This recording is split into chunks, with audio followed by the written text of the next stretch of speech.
El veneno aún hervía en el fondo de la taza cuando el grito de la señora sacudió toda la hacienda. Eran las 6 de la mañana y los pavos reales del patio corrieron despavoridos. La esclava Inés estaba de rodillas, temblando, mientras doña Mercedes se retorcía en el suelo, la boca llena de espuma. El mayordomo gritaba órdenes, los criados corrían, y el cura del pueblo fue llamado de urgencia. «Trae agua bendita, rápido», gritó alguien. Nadie entendía lo que pasaba. Nadie, excepto Inés. Ella sabía que esa taza no era la suya, que el veneno había cambiado de camino. El cuerpo de doña Mercedes se enfrió antes de que llegara el médico, y cuando el sol se levantó sobre Cartagena aquella mañana, el rumor ya cruzaba los muros de piedra. La señora murió tomando su propio veneno, pero lo que nadie sabía, todavía, era quién lo había puesto allí, ni por qué. Horas antes, el aire ya olía a destino. Inés había pasado la noche sin dormir, moliendo cacao con las manos temblorosas. Afuera, los grillos cantaban y la luna vigilaba los techos blancos de la hacienda. Pensaba en su madre, muerta hacía años, y en la promesa que le había hecho: «Algún día dejarás de agachar la cabeza». Esa promesa ardía ahora como fuego en el pecho. El mayordomo, un hombre gordo y sudoroso llamado Tomás, entró en la cocina al amanecer. «La señora quiere su chocolate antes de misa». «Ya casi está», respondió Inés, sin mirarlo. Tomás la observó un instante, con desconfianza. «Últimamente te noto rara, negra. Cuídate». Ella sonrió con frialdad. «No se preocupe, don Tomás. Todo está en manos de Dios». En la mesa había 2 tazas idénticas, una para la señora, una para Inés. El polvo amargo del frasco descansaba en el fondo de una de ellas, invisible entre el cacao espeso. Inés lo revolvió con calma, oyendo el sonido metálico de la cuchara como si fuera un reloj marcando su última hora. El sol apenas despuntaba cuando subió al comedor. Los pasos resonaban en el piso de madera como golpes secos. Doña Mercedes la esperaba sentada, con su bata blanca y el cabello recogido. «Llegas tarde». «Perdón, señora». El cacao tardó en espesar. «No me des excusas. Sirve y retírate». Inés dejó la bandeja sobre la mesa. «¿Desea algo más?» «Sí, que recuerdes tu lugar». Las palabras cayeron como látigos. Inés bajó la cabeza, pero sus ojos no se movieron. Observó cómo doña Mercedes levantaba la taza equivocada. El mundo se detuvo. El líquido oscuro rozó sus labios. Un segundo después, el primer temblor. Luego, el grito. «¿Qué le pasa, señora?», preguntó Tomás entrando. Doña Mercedes se llevaba las manos al cuello, la piel tornándose gris. «El médico, el cura», gritaban los criados. El cuerpo cayó al suelo, rígido. La taza rodó hasta los pies de Inés, dejando una mancha marrón en el mármol. El silencio duró un suspiro. Inés cerró los ojos. «Que Dios me perdone», susurró. Cuando el cura llegó, ya no había nada que hacer. Tomó el pulso, hizo la señal de la cruz. «El veneno actúa rápido», murmuró. «¿Quién lo preparó?» Inés levantó la mirada. «Yo, padre». Pero el veneno no era para ella. El cura la miró confundido, pero no dijo nada más. Afuera, el sol ya quemaba el aire de Cartagena. En el patio, los pavos reales seguían escondidos, y entre los muros de piedra, el rumor comenzó a correr como pólvora. La señora murió tomando su propio veneno. Nadie sabría aún que la verdadera historia apenas empezaba.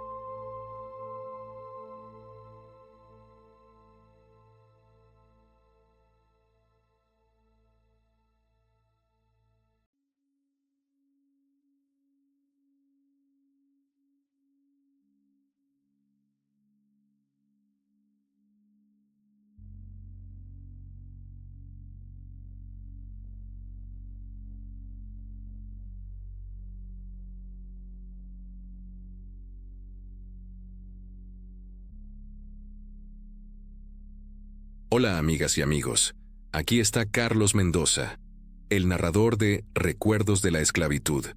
Hoy les voy a contar una historia que les va a llegar hasta el alma, una historia que no debemos olvidar jamás. Antes de empezar, no se olviden de suscribirse al canal y déjenme saber en los comentarios desde dónde nos están escuchando. Siempre me da mucho gusto saber qué tan lejos llegan estas historias tan importantes. Prepárense, porque esta historia nos va a tocar el corazón. Cartagena de Indias, 1839. El amanecer llegaba con un olor espeso a caña podrida y sudor. La hacienda El Palmar despertaba antes que el sol, cuando el canto de los gallos era todavía un eco entre los manglares. En los barracones, el murmullo de los cuerpos encadenados se mezclaba con los suspiros de los que soñaban con libertad. El látigo sonaba antes que la primera oración del día. Inés se levantaba con el mismo pensamiento cada mañana: sobrevivir. Sus manos agrietadas ya no sentían el calor del fuego ni el peso de las ollas. Estaban acostumbradas a arder. Era la cocinera principal, la que sabía cuánto azúcar calmaba la amargura de la señora y cuánta sal disimulaba el sabor del miedo.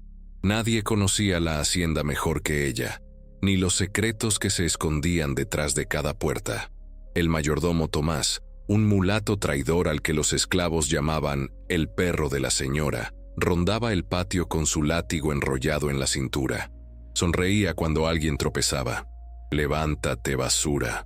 Si no puedes con el peso, te entierro con él», decía mientras clavaba la bota en las espaldas ajenas. Inés lo observaba desde lejos, mordiéndose la lengua. Sabía que un solo gesto de rabia podía costarle la vida. En la casa grande, doña Mercedes desayunaba frutas en vajilla traída de Sevilla. Había heredado la hacienda hacía poco más de un año, tras la muerte repentina de su marido, don Rodrigo de la Torre, un hombre que mezclaba el negocio del azúcar con el de los cuerpos humanos. Desde que él murió, Mercedes gobernaba con una dureza que sorprendía hasta a los viejos capataces. Nadie sabía si esa crueldad nacía del dolor o del orgullo. El retrato de don Rodrigo colgaba en el comedor principal, con sus ojos pintados mirando hacia donde siempre estaba Inés. A veces, mientras servía el desayuno, Inés creía sentir que la mirada del muerto se movía. Mercedes también lo notaba. Por eso odiaba entrar sola. A media mañana, el sol caía sobre los campos de caña como una espada encendida. Los hombres cortaban sin descanso, los torsos desnudos cubiertos de polvo blanco. Entre ellos trabajaba Mateo, el muchacho mestizo de mirada limpia. Nadie lo decía en voz alta, pero todos sabían que era hijo del difunto patrón. Su madre había muerto al darlo a luz. Él había sobrevivido solo por obra del azar. Mercedes lo toleraba porque su parecido con Rodrigo era demasiado evidente para eliminarlo sin levantar sospechas. Esa mañana, Inés lo vio tropezar con una piedra y caer sobre la tierra ardiente. Corrió hacia él. «Tranquilo, respira», le dijo. Mateo escupió sangre. «No digas nada a la señora. Si se entera, me manda de vuelta al campo mañana». Inés asintió. «Prométeme que comerás algo. ¿Y si me quita la ración por descansar? Entonces roba, pero roba para seguir vivo». Por la noche, en la cocina, Inés preparaba pan con la ayuda de Clara, una joven esclava de 17 años que apenas recordaba su propio nombre africano. «Hoy mataron a Jacinto», susurró Clara sin levantar la vista. «¿Por qué?» «Porque se rió cuando el cura tropezó en misa». Inés apretó la masa entre las manos. «Aquí la risa también es pecado. Y la tristeza. La tristeza no les molesta. Es la prueba de que aún obedecemos». El sonido de un carruaje rompió el silencio. Doña Mercedes regresaba del pueblo. Inés se apartó de la ventana. Sabía que la señora había visitado al notario. Desde la muerte del patrón, había vendido 3 esclavos y castigado a otros tantos por sospechar que robaban. Mercedes entró en la cocina con paso firme. «¿Dónde está el vino que traje de Cádiz?», preguntó. «En la bodega, señora», respondió Inés. «Pues tráelo. Esta noche quiero olvidar que estoy rodeada de ingratos». «Como usted diga». Cuando Inés bajó a la bodega, la humedad la envolvió como una niebla fría. Encendió una lámpara de aceite y vio las ratas correr entre los barriles. Pensó en su madre, Rosa, la partera que había curado a medio pueblo antes de morir de fiebre. El dolor enseña más que los libros, solía decir. Inés apretó el puño. No lloraba desde el día de la muerte de su madre, pero algo en su pecho empezaba a moverse otra vez. Al subir con la botella, escuchó risas en el comedor. Mercedes brindaba con Tomás. A veces pienso que los negros se multiplican como ratas, decía ella. Tomás rió. Pero sin ellos no habría azúcar, señora. El azúcar me pertenece. Ellos también. Inés entró, sirvió el vino y salió sin una palabra. En el corredor se cruzó con Mateo. ¿Qué les hacen reír tanto?, preguntó él. Nada que debas oír. Siempre escuchas más de lo que dices, y tú hablas más de lo que conviene. La noche cayó sobre la hacienda. Los esclavos regresaron a los barracones, los cuerpos exhaustos, las almas partidas. En medio del silencio, se oían los tambores lejanos del barrio de Getsemaní, donde los libertos bailaban en secreto. Inés cerró los ojos. Cada golpe de tambor era un latido de esperanza, una promesa que aún no se atrevía a pronunciar. El aire olía a tormenta. Los truenos rugieron sobre los manglares. Inés se acostó en su catre de madera, mirando el techo. Pensó en el retrato del amo, en los ojos de Mateo, en la voz de su madre. Todo parecía unido por un hilo invisible que tensaba el destino. ¿Hasta cuándo, Dios?, murmuró antes de dormir. Esa noche soñó con una mesa larga y una copa que cambiaba de manos. En ella, el vino se volvía negro como veneno. Cuando despertó, el trueno todavía resonaba y el sabor del metal le llenaba la boca. No lo sabía aún, pero la tormenta apenas comenzaba. El golpe llegó tan rápido que apenas lo vio venir. El anillo de oro se hundió en su mejilla, dejando una línea de sangre. Inés no gritó, solo respiró hondo, mirando el suelo, mientras el silencio de la cocina se volvía insoportable. «Límpiate», dijo Mercedes sacudiendo la mano como si nada hubiera pasado. «No quiero ver tu sangre en mi casa». «No se preocupe, señora. No dura mucho». «¿Qué dijiste?» «Que el agua la borra rápido». Tomás sonrió torcido, disfrutando el momento. «Yo puedo ayudarle, señora. Sé cómo hacer que hablen». Mercedes lo miró. «No todavía. Quiero ver cuánto aguanta sin perder los modales». Durante los días siguientes, la búsqueda de Clara se volvió una cacería. Los perros olfateaban la selva, los hombres armados recorrían los caminos. En la hacienda nadie dormía tranquilo. Por las noches, los gemidos de los castigados llenaban el aire como un rezo oscuro. Inés curaba las heridas en silencio. Sabía que cada llaga era una palabra más en el libro del rencor. Una tarde, los perros regresaron con un pedazo de tela ensangrentada. Mercedes la reconoció al instante. Era parte del vestido de Clara. «Encontraron su cuerpo», anunció Tomás con media sonrisa. «¿Dónde?» «En el pantano, sin lengua». Mercedes se sirvió una copa de vino. «Así terminan los que desafían mi casa». Esa noche, Inés no durmió. Se quedó sentada junto al fuego, mirando las brasas. Mateo entró en silencio. «¿La encontraron, verdad?», preguntó él. «Sí», fue la señora. «Ella da las órdenes, otros las ensucian con sangre. ¿Y tú?» «Yo limpio lo que ellos dejan». «No puedes seguir así». Inés lo miró. «¿Y qué harías tú, Mateo?» «Huir. Irme al monte con los que se esconden. El monte no borra el pasado, solo lo espera». El silencio los envolvió. Afuera, los grillos cantaban. Mateo tomó la mano de Inés por primera vez. «Prométeme que no morirás aquí. Prométeme tú que si un día no me ves, no me busques». «¿Por qué?» «Porque cuando llegue ese día, será tarde para los dos». A la mañana siguiente, un nuevo rumor recorría los campos. Decían que en el puerto un grupo de libertos había atacado un almacén de azúcar. Había muertos, heridos, desaparecidos. La palabra rebelión empezaba a repetirse como un eco entre los trabajadores. Mercedes ordenó reforzar la vigilancia. «Si alguien vuelve a escaparse, Tomás, tú pagarás con su piel». «No se preocupe, señora. Ninguno volverá a cruzar esa cerca». pero por dentro el mayordomo temía. Había visto la mirada de Inés, esa calma que precede a las tormentas. Los días se volvieron más duros, los castigos más crueles. Un hombre llamado Pedro fue colgado de un árbol por romper una herramienta. El sol lo secó antes de que cayera la noche. Inés lo descolgó con sus propias manos. «Descansa», murmuró mientras lo cubría con un manto. «Algún día este suelo tendrá otro dueño».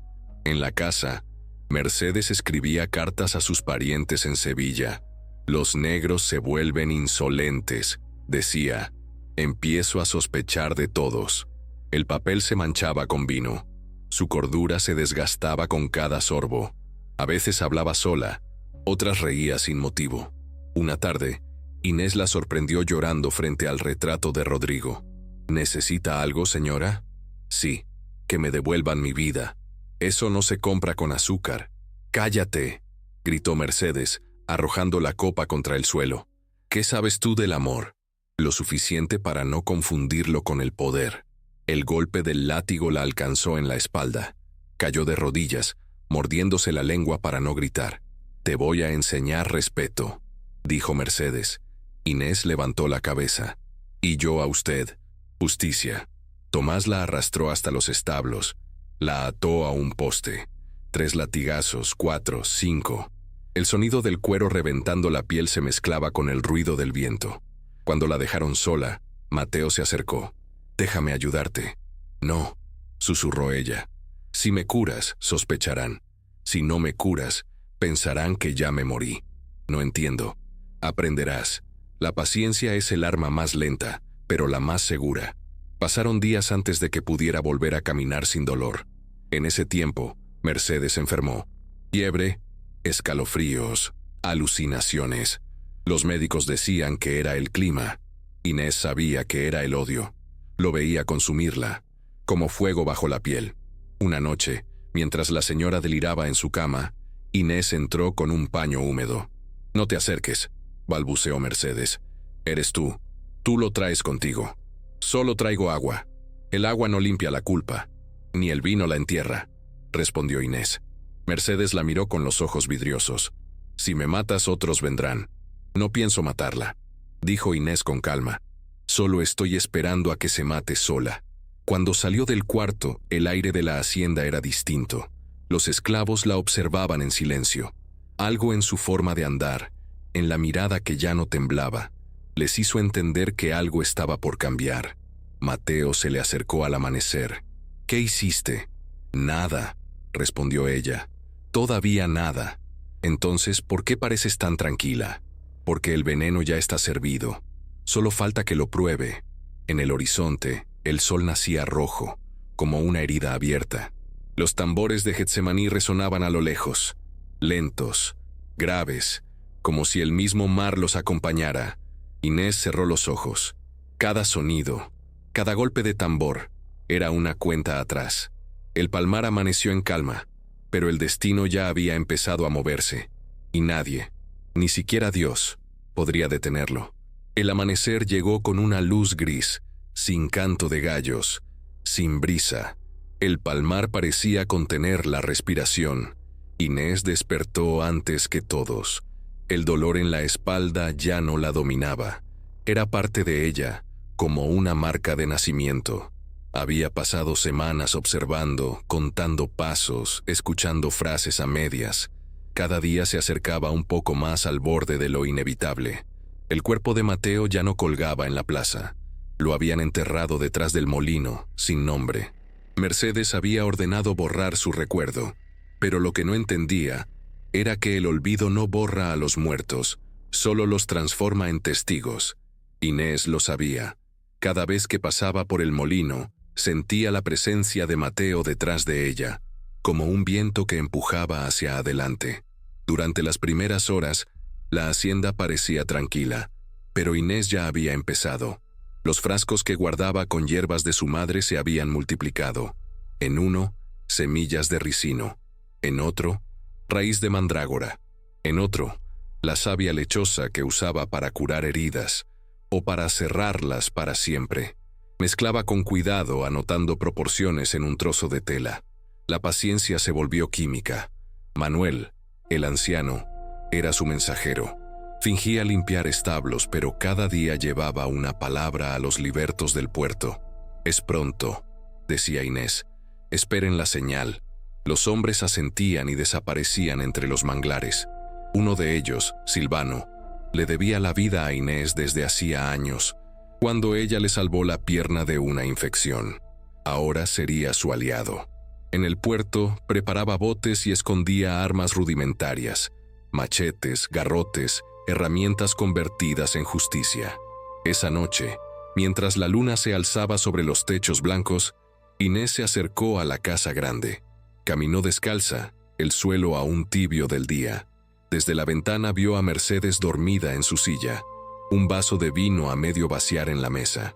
A su lado, Tomás roncaba, con la camisa desabrochada.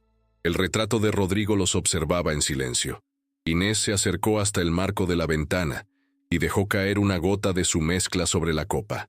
Solo una. No quería matarla todavía. Quería que empezara a sentir el mal dentro. Al amanecer, los perros ladraban sin razón. Mercedes despertó con fiebre.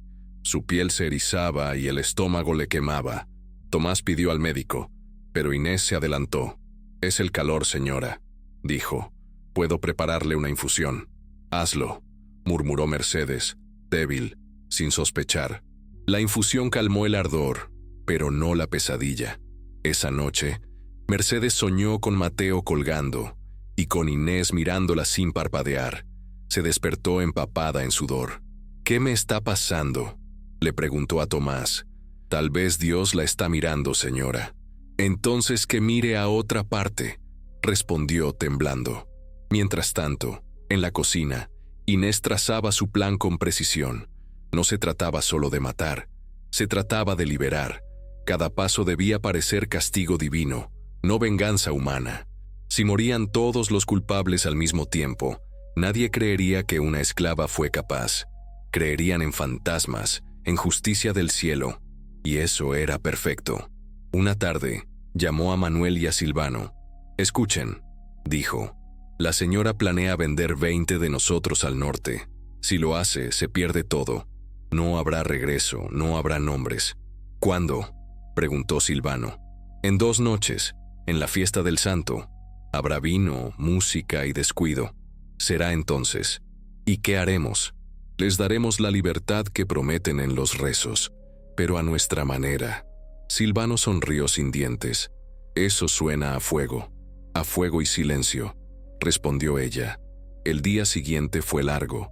Los preparativos para la fiesta llenaban la hacienda de risas falsas y olor a carne asada. Mercedes había invitado a vecinos ricos y al cura Esteban para demostrar que todo seguía bajo control. Los esclavos debían servir con sonrisas. Las cadenas se escondían por un día. Inés fingió obediencia. Vestida con un pañuelo limpio, preparó la mesa de los invitados. El vino, el pan, las frutas. Todo medido, todo calculado. Al caer la tarde, Manuel colocó pequeñas lámparas de aceite alrededor del patio. Pero las lámparas no contenían solo aceite. Inés había mezclado una resina especial, pegajosa, que prendería rápido al contacto con el fuego. Nadie lo notó. El aire se volvió pesado, como si el destino esperara la señal. Mercedes apareció radiante, con un vestido de encaje blanco. Tomás la seguía, ya borracho antes del primer brindis. Los invitados alzaron copas, rieron, hablaron de cosechas y precios. Inés los observaba desde la sombra. En el borde de la mesa, un pequeño frasco de cristal aguardaba en su delantal. Cuando el cura se levantó para bendecir la mesa, Inés lo escuchó murmurar: «Que el Señor bendiga este hogar». Y ella, en silencio, pensó: «Que lo purifique». Mercedes bebió la primera copa, tosió apenas. «El vino está fuerte», dijo riendo. «El mejor de Cádiz». «Señora», respondió Inés desde la distancia. El sol desapareció detrás de los cañaverales. Las risas aumentaron. El vino corrió. Los ojos se enturbiaron. Nadie vio cuando Inés hizo un pequeño gesto a Silvano desde la esquina del patio. Nadie notó cuando Manuel cerró las puertas traseras. El viento cambió, y el olor del aceite se volvió más intenso. En el cielo, una nube cubrió la luna. Inés sabía que ese era el momento. Faltaba una sola chispa. El punto de ruptura había llegado, y desde esa noche, todo lo que respiraba en el palmar parecía distinto. Los grillos callaron, los perros dejaron de ladrar, y hasta el viento evitaba rozar las paredes de la casa grande. El silencio pesaba, pero Inés ya no le temía. Había aprendido que el miedo solo sirve para sobrevivir, y ella ya no buscaba sobrevivir, buscaba sentido. La herida en su espalda supuraba, pero el dolor era un recordatorio, no un castigo. Caminaba despacio, cada paso la mantenía despierta. Los esclavos la miraban de reojo, como si vieran a alguien que había regresado de entre los muertos. Nadie se atrevía a hablar, pero todos sabían que algo dentro de ella había cambiado. Mercedes, por su parte, estaba inquieta. Su sueño se llenaba de figuras. En las noches oía pasos, oía la voz de Rodrigo, oía los gritos de Mateo colgando del mástil. Despertaba empapada en sudor, convencida de que la hacienda se llenaba de fantasmas. Mandó al cura Esteban a bendecir cada habitación. «El mal habita entre nosotros», dijo el sacerdote. «El mal no, padre», corrigió Mercedes.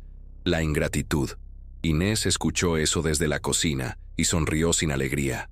«La ingratitud», pensó, «es lo único que no pueden encadenar». Esa tarde, mientras lavaba la ropa junto al río, se le acercó Manuel, el viejo del establo. «La miran distinto, hija», dijo en voz baja. «Algunos dicen que el diablo te toca». «No», respondió Inés, «lo que me toca es la memoria. La memoria pesa, y se usa como arma». Manuel asintió en silencio. Luego le entregó una pequeña bolsa de tela. «Guardé esto. Lo tenía Mateo escondido. Dijo que si algún día le pasaba algo, tú sabrías qué hacer». Inés la abrió con cuidado. Dentro había una medalla oxidada y un trozo de papel arrugado. En el papel, un dibujo torpe. La hacienda, los cañaverales y una marca en forma de cruz junto al molino. Esa noche fue hasta el lugar. Cavó con las manos desnudas hasta encontrar un frasco de cristal cubierto de barro. Dentro, monedas. Una pequeña navaja y una nota escrita con letra temblorosa. «Para cuando llegue tu hora, no te olvides de nosotros». Inés se sentó en el suelo, con las monedas brillando bajo la luna. Las sostuvo un momento antes de volver a enterrarlas. No necesitaba oro, necesitaba justicia. Los días pasaron, y la fiebre de Mercedes empeoró. El médico dijo que era castigo divino. El cura oró en vano. Inés preparaba las comidas con la precisión de un verdugo, sin veneno aún, pero con la calma de quien mide los tiempos. «¿Por qué me miras así?», le preguntó Mercedes una tarde, con voz débil. «Porque quiero recordar su rostro», respondió Inés. «¿Para qué? Para saber cuándo dejar de odiarla». Mercedes rió con amargura. «¿Crees que tu odio puede cambiar algo?». «No, pero puede terminarlo». El sonido de una tormenta se escuchó a lo lejos. El aire se volvió espeso, eléctrico. Esa noche, el trueno hizo vibrar los cristales de las ventanas. Los esclavos se amontonaron en los barracones rezando. Inés no rezó. Se quedó de pie frente al fogón, mirando el fuego. Lo veía respirar, lo veía crecer. «El fuego limpia», pensó. «El fuego devuelve los nombres». Cuando la lluvia comenzó a caer, Inés salió descalza al patio. El agua le corría por la espalda abierta, ardiendo sobre las cicatrices. Levantó el rostro al cielo y habló, no a Dios, sino a los que la escuchaban desde el otro lado. «Mateo, Clara, Joaquín, Pedro, no me olvido de ustedes. No morí porque todavía me deben un grito». Manuel apareció bajo el aguacero, con una manta sobre los hombros. «Vuelve adentro, te vas a enfermar». «Ya estoy enferma», dijo ella. De obedecer. El viejo la observó en silencio. «¿Qué vas a hacer?». «Esperar el momento justo. El veneno sin tiempo se desperdicia». La tormenta pasó al amanecer. El aire quedó limpio, pero en la tierra se sentía el olor del cambio. Mercedes no bajó de su habitación. Decían que deliraba, que hablaba con el retrato de su marido, que lo insultaba. Inés la escuchó desde el pasillo. «¿Por qué me dejaste sola con estas bestias?», gritaba Mercedes. «Tú también me traicionaste». Inés se acercó a la puerta y habló sin entrar. «Él no la traicionó, señora. Solo la conoció demasiado tarde». Mercedes se volvió furiosa. «¿Qué haces ahí, bruja?» «Esperando». «¿Esperando qué?» «Que el infierno se dé cuenta de que ya está aquí». La señora le arrojó un candelabro, que se estrelló contra la pared. Inés no se movió. «Te odio», dijo Mercedes jadeando. «Yo la entiendo», respondió Inés. «Y eso es peor». Esa madrugada, cuando todos dormían, Inés se acercó al río. En la orilla, extendió el papel de Mateo una vez más, miró la cruz junto al molino y trazó con un carbón 3 líneas nuevas. Cada una llevaba un nombre: Mercedes, Tomás, El Palmar. Luego lo dobló con cuidado y lo guardó bajo su falda. Regresó a la cocina, encendió el fuego y comenzó a moler cacao. El sonido del mortero resonó en la oscuridad como un tambor de guerra. No había música, ni cantos, ni lágrimas, solo ese ritmo constante que marcaba el inicio de algo que no se podía detener. Al amanecer, el humo del fogón formó figuras que parecían rostros. Inés sonrió apenas. «Ya escucharon», susurró. «Ahora vengan conmigo». En ese instante, la historia de El Palmar cambió de dueño. El dolor se convirtió en método, y la venganza en destino. El amanecer trajo una calma engañosa. El palmar parecía dormido, pero bajo la tierra algo hervía. Los grillos volvían a cantar, las aves cruzaban el cielo, y sin embargo el aire tenía ese olor a hierro que anuncia la desgracia. Inés sabía que la calma antes del desastre es una bendición.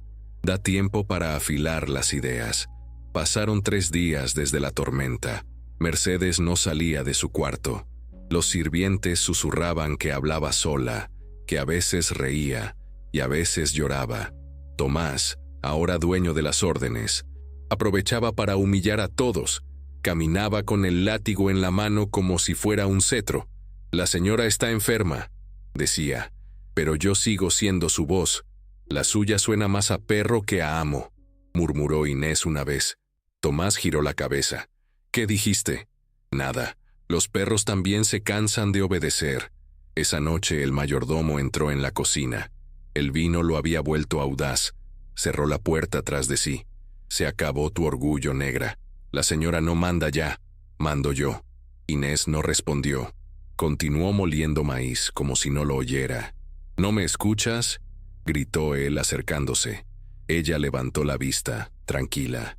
«Te escucho, pero ya no entiendo tu idioma». Tomás intentó tocarla. Inés se apartó con un movimiento seco y tomó la cuchara de hierro del fuego. La apretó en la mano hasta que el metal le quemó la piel. «No me obligues a usar esto», dijo. Él rió. «¿Qué vas a hacer? ¿Cocinarme?» «No. Marcarte». El golpe resonó en la oscuridad. La cuchara caliente se hundió en su cuello, dejando un olor a carne quemada. Tomás gritó. Tropezó con los cubos de agua y cayó de espaldas. Inés lo miró, sin emoción. «Esa es la señal», susurró. El hombre se retorcía en el suelo, gimiendo. Inés se inclinó. «Te perdono porque necesito que lleves un mensaje. Dile a la señora que ya no tiene siervos, solo testigos». Salió antes del amanecer. Los campos estaban cubiertos de niebla. Los esclavos la siguieron con los ojos. Nadie preguntó. Nadie tenía que hacerlo. La historia hablaba sola. Cuando el sol se levantó, Mercedes despertó con olor a humo en la habitación. Bajó tambaleando. Encontró a Tomás con el cuello vendado, balbuceando incoherencias. «¿Qué pasó?», preguntó. «Inés me atacó». Mercedes sintió que la fiebre regresaba. «Encuéntrala. Tráiganla viva». Los guardias recorrieron la hacienda, pero Inés se había escondido en los cañaverales. El mismo viento que un día trajo los gritos de los castigos, ahora la protegía. Caminó hasta el río, donde Manuel la esperaba con una bolsa. «Aquí tienes lo que pediste», dijo el viejo. Dentro había cuchillos de cocina, frascos con líquidos, trozos de cuerda. «No todo es para matar», explicó ella. «Algunos sirven para abrir puertas». Manuel la miró. «Si haces esto, no habrá regreso». Ya no hay casa a la que volver. Durante 2 noches, Inés reunió a los pocos que confiaban en ella. En un cobertizo abandonado, trazó un plan con una calma que asustaba. No iremos contra todos, dijo. Solo contra los que tienen el látigo. Los demás podrán decidir. ¿Y si llaman a los soldados del pueblo?, preguntó uno. Para cuando lleguen, ya no habrá nada que proteger. El tercer día, la fiebre de Mercedes se convirtió en delirio.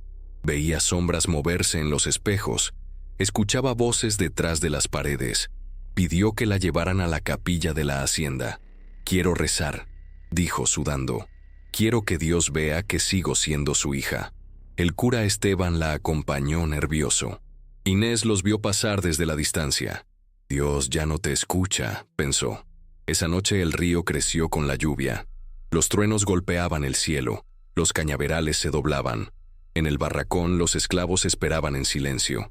Inés caminó entre ellos, tocando hombros, entregando miradas. «Hoy no hay miedo», dijo. «Hoy solo hay memoria». El trueno final sonó cuando tomó la lámpara y salió. La capilla estaba iluminada. Mercedes rezaba frente al altar. «Ave María, llena eres de gracia», balbuceaba, con los ojos en el crucifijo. «Dios no está aquí», dijo Inés desde la puerta. Mercedes giró, pálida. «¿Cómo entraste? ¿Por dónde sale la culpa?». El cura se interpuso. «Basta, mujer. Esto es sagrado». Inés lo miró sin rencor. «Sagrado es el dolor, padre. Ustedes solo lo decoran. Retrocede, no blasfemes. No vine a hablar, vine a terminar». Mercedes cayó de rodillas. «Te lo ruego, Inés, te lo ruego. Haré lo que quieras. Ya no quiero nada. Todo lo que quería está muerto». El rayo cayó cerca, y la llama de la lámpara se agitó. «Perdóname», susurró Mercedes. «Yo ya te perdoné. Por eso puedo hacer esto sin temblar». Inés arrojó la lámpara al suelo. El aceite se extendió. El fuego subió por las paredes de la capilla como si esperara la orden desde hacía siglos. Mercedes gritó, el cura corrió, los santos se derritieron. Fuera, bajo la lluvia, Inés caminó sin mirar atrás. La luz del incendio se reflejaba en sus ojos. Manuel la esperó en el camino. ¿Terminó? No, apenas empezó. El fuego del palmar se elevó al cielo y tiñó las nubes de rojo. El mar olía a sal y a venganza. Inés levantó el rostro y murmuró entre dientes: «No hay perdón sin memoria, y yo recuerdo todo». Ese fue el final del miedo y el principio de la venganza. El amanecer cayó sobre ruinas. El palmar no era ya la hacienda orgullosa de antes, sino una carcasa vacía, con paredes tiznadas de humo y un olor a madera quemada que se negaba a desaparecer. El fuego había dejado cicatrices en todo, pero también libertad. La casa grande se había venido abajo, y los campos de caña, antes verdes, eran un mar de tallos negros. Inés caminó entre los restos sin prisa. No sentía culpa, solo un extraño silencio que le pesaba en el pecho. A su alrededor, los esclavos supervivientes trabajaban en silencio. Nadie sabía si aún eran propiedad de alguien. Los dueños estaban muertos o huidos, pero la costumbre del miedo se quedaba pegada como el hollín. Inés lo sabía. La libertad no llega con las llamas, hay que aprenderla. Pasaron días. Los rumores corrieron hasta el puerto. Decían que el palmar había ardido por castigo divino, que la señora murió rezando, que los pecados del amo habían vuelto en forma de fuego. Inés escuchaba sin corregir a nadie. El miedo era mejor arma que la verdad.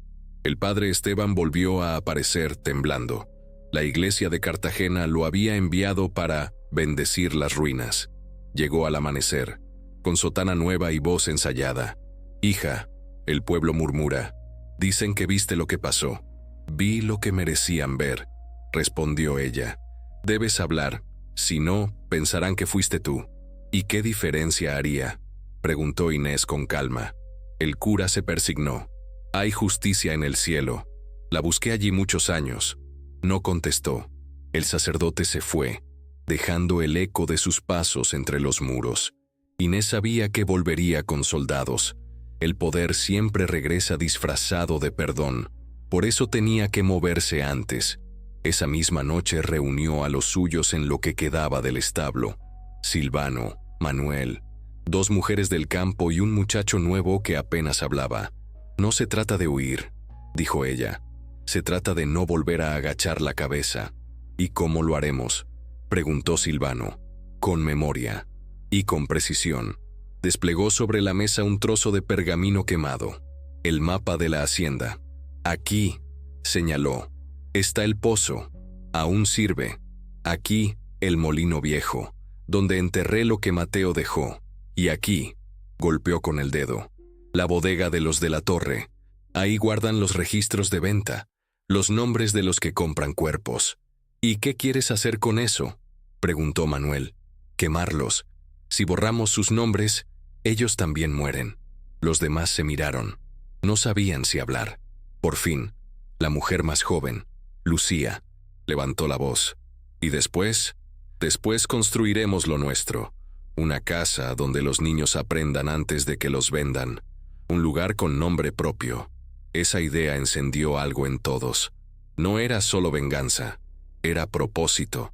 Por primera vez, hablaban de futuro. Los días siguientes fueron de preparación silenciosa. Inés enseñó a los suyos a moverse sin ser vistos. De noche, iban al puerto, escuchaban a los comerciantes, tomaban notas mentales. Ella aprendió a escribir con las letras torcidas de Mateo, copiando sobre pedazos de saco. «Cada palabra es una bala», decía, «y cada mentira, un arma que también se puede usar». Una tarde, mientras revisaba los restos del despacho del amo, encontró una libreta medio quemada. En sus páginas estaban los nombres de decenas de esclavos vendidos en secreto a ingenios de Cuba. También figuraban los compradores, familias nobles, curas, militares. Al final del listado, un nombre resaltaba: Don Esteban Herrera, el juez de Cartagena. Inés apretó los dientes. Ese era el hombre que había firmado la libertad de Mercedes años atrás y que ahora se beneficiaba del mismo comercio. Comprendió que la venganza ya no era solo contra una casa, sino contra todo un sistema que seguía respirando a costa de los suyos. Al anochecer, fue al río. El agua reflejaba el cielo rojo. Allí quemó una hoja de la libreta y dejó que el humo subiera. «Esto no termina en el palmar», murmuró. «Empieza aquí». Silvano la esperó en la orilla. «Hay rumores de soldados en camino», dijo. «Entonces debemos movernos ya». «¿Dónde?» «A Getsemaní. Allí viven los libres. Nos recibirán». El grupo partió esa misma noche. Atravesaron los campos quemados, luego los manglares. El viaje fue lento, húmedo, lleno de insectos y recuerdos. En el horizonte, la ciudad colonial aparecía dormida, con sus muros blancos brillando bajo la luna. Entraron por los callejones del barrio de Getsemaní al amanecer. Los libertos los reconocieron al instante. «Son los del incendio», murmuraban. Un hombre de barba gris los recibió. «Soy Baltasar. Aquí nadie pregunta mucho, pero todos ayudan. ¿Qué buscan?» «Tiempo», dijo Inés. «Y fuego». Baltasar rió. «De eso nos sobra». Les dio cobijo en un almacén abandonado junto al puerto. Desde allí se veían los barcos ingleses y las torres de la catedral. Inés se asomó a la ventana y respiró el aire salado. «El mundo es grande», dijo Lucía. «Podríamos irnos lejos». «No hasta que este lugar recuerde», respondió Inés. «No quiero que piensen que nos escondimos. Quiero que digan nuestros nombres cuando duerman con miedo». Durante semanas, Getsemaní se convirtió en su base. Los hombres del puerto les traían noticias. Decían que el juez Herrera organizaba una expedición para limpiar de rebeldes los alrededores. Inés sonrió. «Perfecto. Así no tendremos que buscarlos». Empezaron a preparar armas. Cuchillos de pesca, ganchos, botellas llenas de alcohol. Inés mezcló aceites y hierbas hasta crear un líquido espeso, inflamable. Lo llamó el agua de los muertos. «¿Para qué sirve?», preguntó Silvano. «Para recordarles que no hay tumba sin fuego». Una noche, mientras la ciudad dormía, subieron a la colina detrás del puerto. Desde allí se veía todo Cartagena, reluciendo bajo la luna. Inés se detuvo. Aquí, dijo, comienza lo nuevo, pero lo nuevo no nace sin sangre. Baltasar le puso una mano en el hombro. ¿Estás segura, hija? No vine hasta aquí para dudar. El viento soplaba del mar, trayendo olor a sal y promesas viejas. Inés miró hacia el horizonte y pensó en su madre, en Mateo, en todos los nombres que había guardado bajo la piel. Mañana, cuando el sol salga, susurró, la ciudad recordará quiénes somos. El amanecer siguiente llegó pesado, con nubes bajas sobre Cartagena. En el puerto, los soldados del juez Herrera revisaban los botes, buscando fugitivos. Decían que entre los escombros del palmar habían hallado símbolos raros, marcas en las paredes. No entendían que no eran conjuros, eran nombres, los nombres de los muertos. Inés los observaba desde una colina cercana, cubierta por un manto de lino. A su lado, Silvano contaba a los hombres del juez. Son muchos, los necesarios para creer que tienen el control, respondió ella. Pero el control se quema como todo lo demás. Bajaron al puerto al anochecer. Getsemaní bullía de actividad. Los libertos movían barriles, las mujeres cargaban agua, los niños jugaban entre redes. Pero todos sabían que algo se gestaba. Los tambores que solían sonar festivos ahora marcaban otro ritmo, lento, grave, de preparación. Inés reunió al grupo en el almacén donde dormían. En una mesa de madera desplegó un nuevo mapa, trazado con carbón. Aquí están los depósitos del juez, dijo. Aquí guardan azúcar, ron y los papeles del comercio. Si los papeles arden, su poder se vuelve humo. Lucía la escuchaba con los ojos encendidos. Y los hombres del puerto ya están con nosotros. Esta noche cerrarán las puertas. Nadie entrará ni saldrá. Silvano respiró hondo. ¿Y si morimos? Entonces moriremos con nombre. Y eso, Silvano, ya es vivir más que ellos. Al caer la noche, los pasos resonaban en los adoquines húmedos. Inés caminaba al frente, su vestido oscuro, el rostro cubierto con un pañuelo. En el cielo, la luna parecía un ojo vigilante. Llevaban frascos, sogas y antorchas envueltas en tela. El plan era simple: incendiar los registros, liberar a los presos y desaparecer entre la multitud antes de que amaneciera. El primer obstáculo fue el guardia del puerto, un joven de mirada cansada, que al verlo solo alcanzó a decir, «No pueden pasar», antes de que Silvano lo empujara al suelo y lo atara. «No lo maten», ordenó Inés, «que cuente lo que vio». Entraron por la parte trasera del almacén principal. El olor a ron y sal los envolvió. En las estanterías, cajas marcadas con sellos reales. Inés reconoció el nombre en una etiqueta: Herrera y Asociados. Lo que se suponía que era mercancía era carne disfrazada de negocio. «Aquí», susurró, «que el fuego hable por nosotros». Lucía encendió una de las antorchas. La llama bailó un instante, reflejada en los ojos de todos. Inés sostuvo el frasco con el líquido espeso que había preparado. Lo arrojó sobre los papeles, que chispearon y se abrieron como flores ardientes. El fuego subió rápido, devorando letras, sellos, promesas. Los tambores de Getsemaní comenzaron a sonar. No era música, era señal. Desde los callejones, otros grupos aparecieron. Mujeres con machetes, hombres con ganchos, niños con antorchas. El puerto entero se iluminó con llamas. Los soldados corrieron, confundidos, sin saber de dónde venía el ataque. Inés avanzó entre el humo. No sentía miedo. Cada paso era una respuesta. Cada grito, una deuda pagada. «Cierren el muelle», gritó un oficial.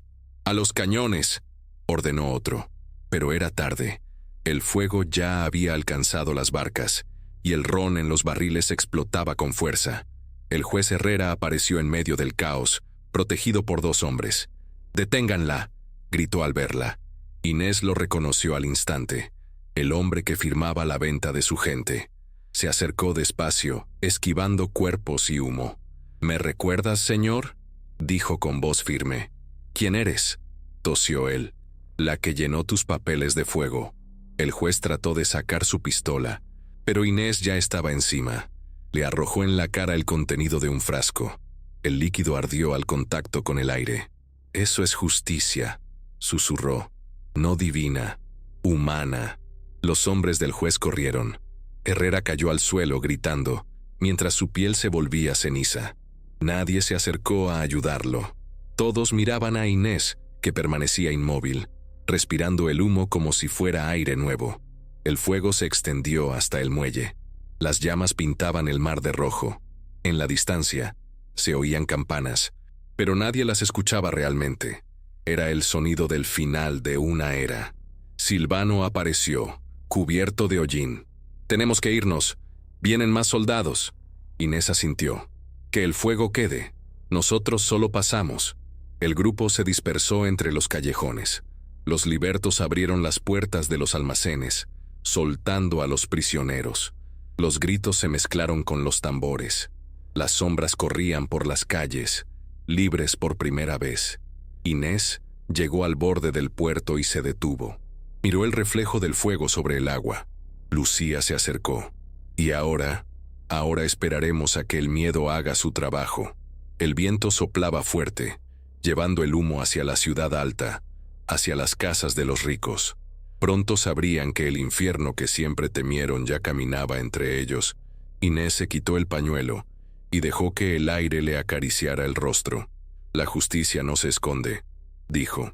«¿Terminó?», preguntó Silvano. «No, esto era solo el aviso. Falta la dueña del fuego».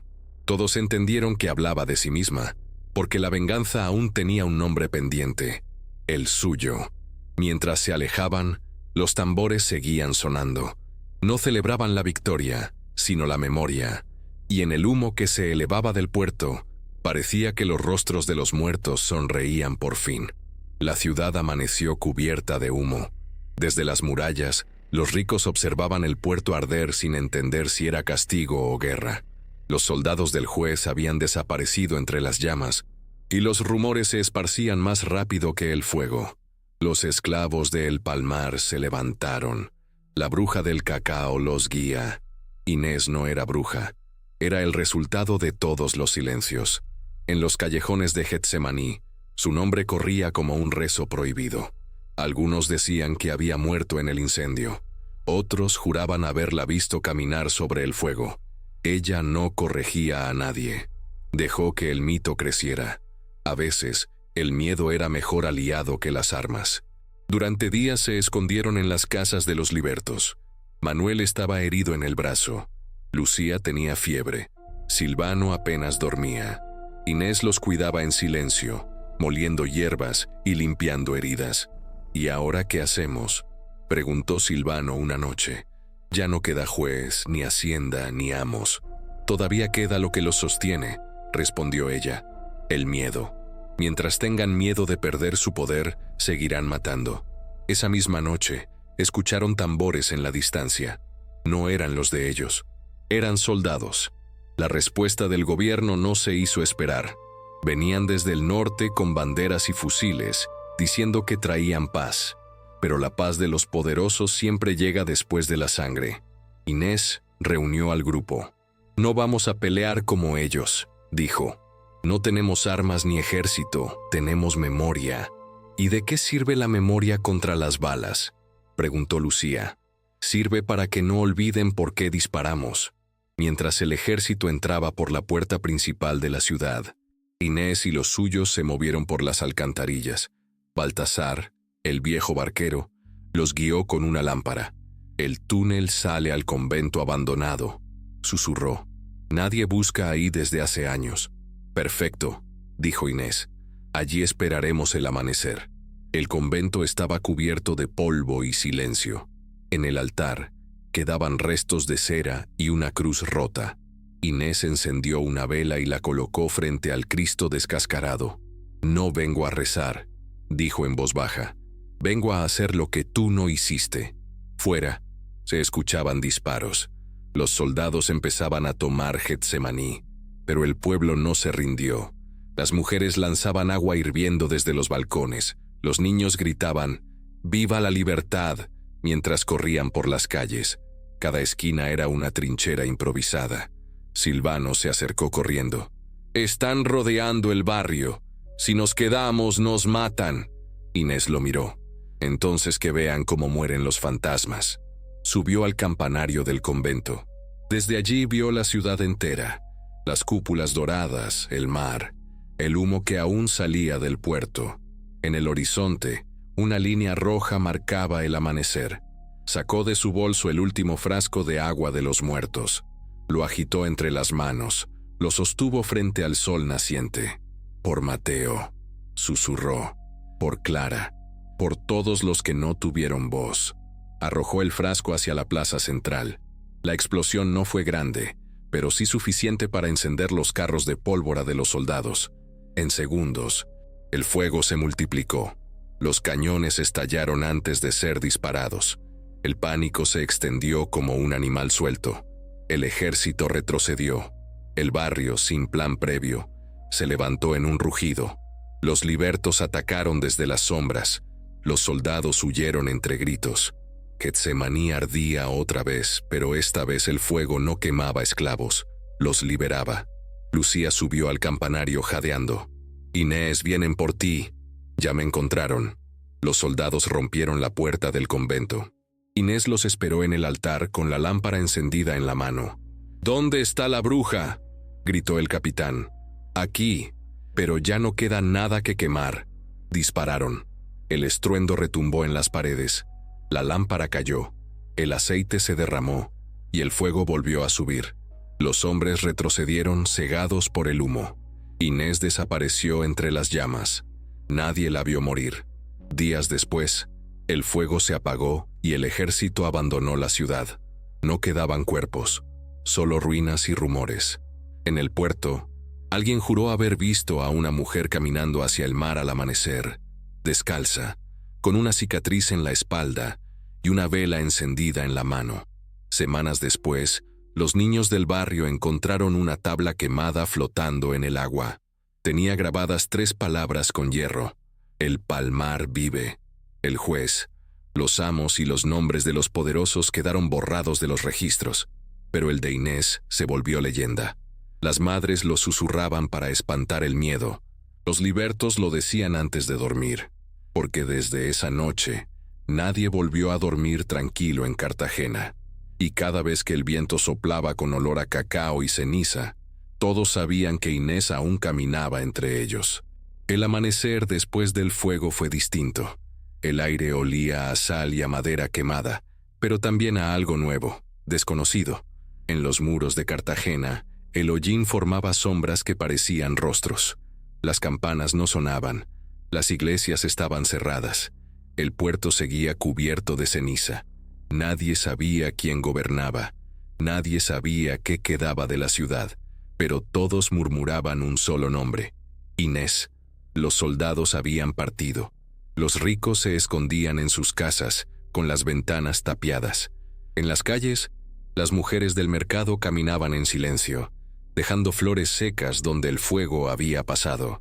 Los libertos, exhaustos, limpiaban los restos del puerto. Nadie hablaba de victoria, solo de lo que ya no volvería a ser igual. Manuel, el viejo del establo, seguía vivo. Caminaba con un bastón mirando hacia el mar cada mañana. Dicen que lo vieron hablando solo, repitiendo una frase: «Ella no murió, solo cambió de cuerpo». En Getsemaní, algunos juraban que la habían visto en los techos, otros que se aparecía en las noches de luna llena, con una lámpara encendida. El gobierno declaró silencio. Mandó pregoneros a borrar la historia. No hubo rebelión, decían. Fue un accidente, una explosión de ron. Pero el pueblo ya no creía en versiones oficiales. Cada quien tenía su versión de la verdad, y todas coincidían en una cosa: fue una mujer la que encendió la chispa. Baltasar, el barquero, reconstruyó su bote. En la proa grabó con un cuchillo 3 letras: IDT. Cuando alguien le preguntaba qué significaban, respondía: Inés de la Torre. Así se llamará este barco. Llevará a los que todavía buscan su libertad. El rumor cruzó el mar. En Cuba, en Panamá, en Veracruz, se contaban historias de una mujer que había quemado a sus amos y liberado a los suyos. Decían que su sombra aparecía antes de cada levantamiento, que cuando los tambores sonaban graves y el viento olía a cacao, era porque Inés caminaba cerca. En Cartagena, el juez Herrera fue enterrado en una tumba sin nombre. La piedra que la cubría amaneció rota 3 veces. Nadie la tocó después. Los soldados que sobrevivieron se fueron al interior del país, jurando que no volverían al Caribe. Uno de ellos, borracho en una taberna, dijo una frase que se volvió leyenda. No era una mujer, era el fuego disfrazado. Lucía, que había escapado con vida, fundó una pequeña escuela en el barrio bajo, cerca del río. La llamó Casa de la Llama. Enseñaba a leer y a escribir a los hijos de los libertos. En la entrada colgó un letrero de madera con una frase escrita por su propia mano. El fuego no destruye, purifica. Los años pasaron. Los barcos siguieron llegando al puerto, pero Cartagena nunca volvió a ser la misma. El comercio cambió, los nombres de los amos se borraron de los libros, y los viejos hablaban de un tiempo en que los esclavos hicieron justicia sin permiso. A veces, en las madrugadas, el viento traía un sonido que nadie podía explicar, un tambor solitario, lejano, profundo. Los ancianos decían que era el corazón de El Palmar recordando su última noche. Una madrugada, Manuel fue encontrado muerto junto al mar. Tenía la mirada tranquila y una lámpara en la mano. En la arena, las olas habían dibujado una palabra con espuma: Inés. Nadie supo cómo. Después de eso, los pescadores empezaron a dejar velas encendidas en la orilla, no como ofrenda, sino como advertencia. Por si vuelve, decían, para que sepa que no la olvidamos. El tiempo siguió su curso. Los hijos de los libertos crecieron y contaron la historia a los suyos. Con los años, ya nadie recordaba los nombres de los amos ni de los jueces, pero el de Inés seguía vivo. En las noches de luna, las mujeres del puerto repetían su historia como una oración. Dicen que era una esclava. Dicen que mató a su señora. Dicen que el fuego la hizo eterna. Y entre susurros, alguien siempre añadía, dicen que no se fue. Un día, muchos años después, un historiador de la península llegó a Cartagena buscando archivos sobre la rebelión del cacao. Pasó meses revisando papeles viejos, interrogando ancianos, sin encontrar nada. Antes de irse, visitó el barrio de Getsemaní. Allí, una niña morena le ofreció una taza de chocolate caliente.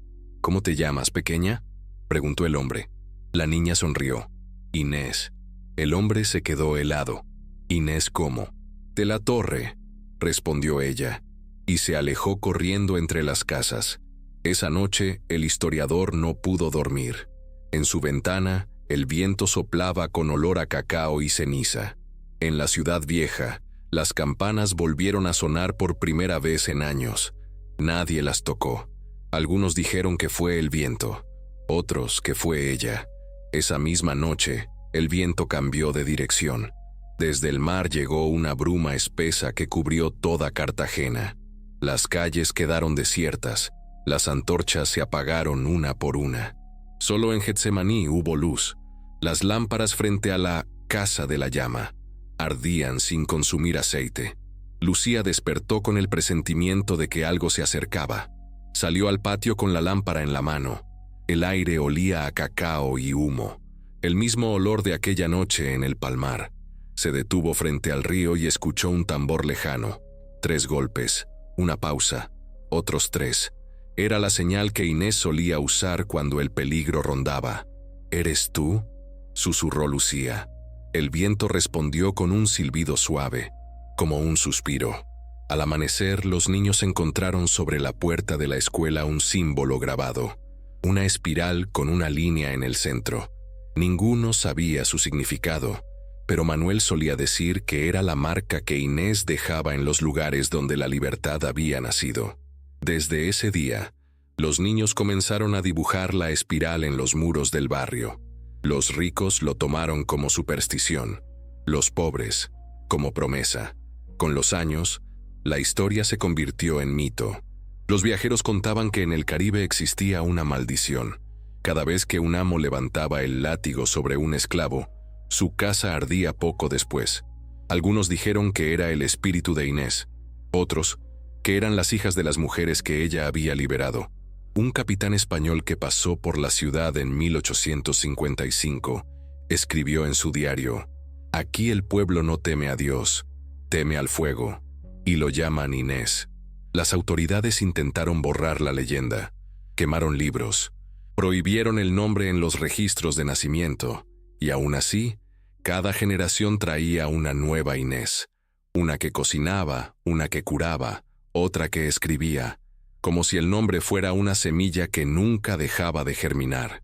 A finales de siglo, cuando la esclavitud ya era historia, los descendientes de los libertos reconstruyeron la vieja hacienda El Palmar, no para trabajarla, sino para recordar. En el lugar donde estuvo la casa grande, levantaron un altar con piedras negras. Sobre él, una placa decía: «Aquí ardió la injusticia. Aquí comenzó la libertad». Cada año, el 12 de agosto, las mujeres del barrio suben al altar con velas y cacao molido. Dicen que el humo sube recto al cielo, sin torcerse, como si alguien invisible lo guiara. Y cuando cae la noche, el viento sopla desde el mar trayendo un susurro que todos entienden. Sigan. Un día, una periodista extranjera llegó a Cartagena buscando escribir sobre la leyenda del fuego. Pasó semanas entrevistando a la gente. Todos le contaron versiones distintas. Inés era esclava. No, era hija del patrón. Murió en el incendio. No, escapó en un barco. Pero todos coincidían en algo, que cuando la injusticia regresa, el cacao vuelve a oler a humo. La periodista visitó las ruinas de El Palmar. Encontró a una anciana moliendo cacao frente al altar. «¿Usted la conoció?», preguntó. La anciana sonrió, mostrando los dientes gastados. «¿A Inés? Nadie la conoce. Solo la siente». «¿Y quién era ella realmente?». «La pregunta no es quién fue», respondió la mujer. «La pregunta es cuándo vuelve». La periodista anotó esas palabras en su libreta. Esa noche, al volver al hotel, olió cacao aunque no había cocina cerca.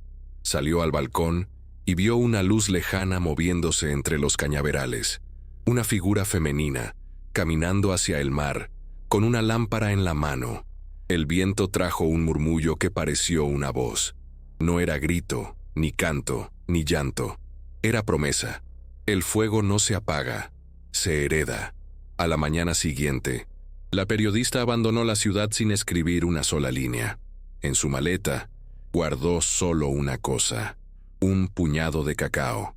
Con el tiempo, el mito de Inés se volvió leyenda popular. En los barrios pobres, su nombre se pronuncia antes de cada oración. En las casas ricas, se evita decirlo en voz alta.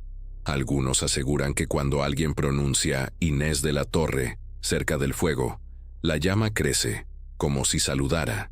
Y cuando los tambores suenan en la distancia, los viejos del puerto repiten la misma frase, la que cierra todas las historias. Desde aquella noche, ningún amo volvió a dormir tranquilo en Cartagena.